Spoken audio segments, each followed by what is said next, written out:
shakshuka. We're gonna get the game going by preheating our oven. 375 is fine. Rack at the center. And I have a large cast iron skillet ready and waiting to go.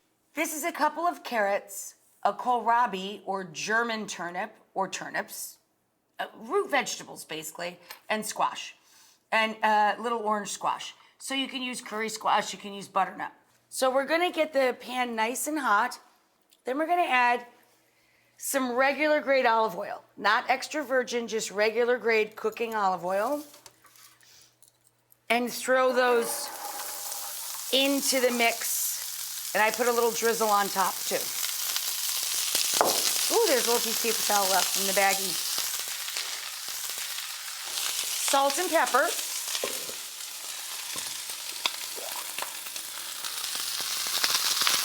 We want this to soften for about 7 or 8 minutes, depending on how big you dice these guys. And I'm over medium-high heat.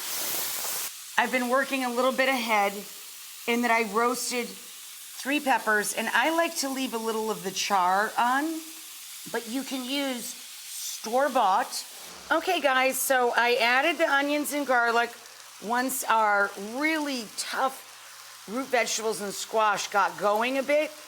Now I'm adding our roasted red peppers, 3 large roasted red peppers.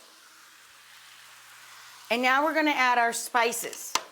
So again, this is my homemade za'atar blend, but you can buy za'atar seasoning from a lot of places. So 3 good fat sprinkles there, about 3 tablespoons. And then if you want it spicy, you can add a couple of squirts of harissa paste or a couple of spoonfuls of chili paste of your choice. Okay? 2 scant palmfuls of pimenton or smoked sweet paprika, and our splash for brightness of acidity. So vinegar or lemon juice. Bloop. And now we stir to combine. Oh, it's so fragrant. I mean, crazy good. Then we add our tomato product. I have a combination of diced tomato and some crushed fire roasted. This is the thick, what makes the nests for the eggs that we're gonna put into this pan. Now we have to let this simmer over low heat for about 20 minutes. Okay, so then we twist little nests for eggs. And we drop an egg into a dish first. Why? Because in case the shell breaks, shell goes back to shell. You can just stick the eggshell, the larger piece of eggshell, into the tiny ramekin instead of down into the hot burning dish. So there's 7.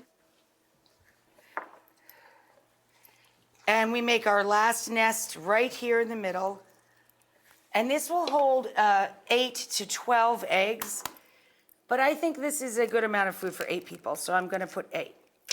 Now this goes into the oven, as I said, until the eggs are done to your liking.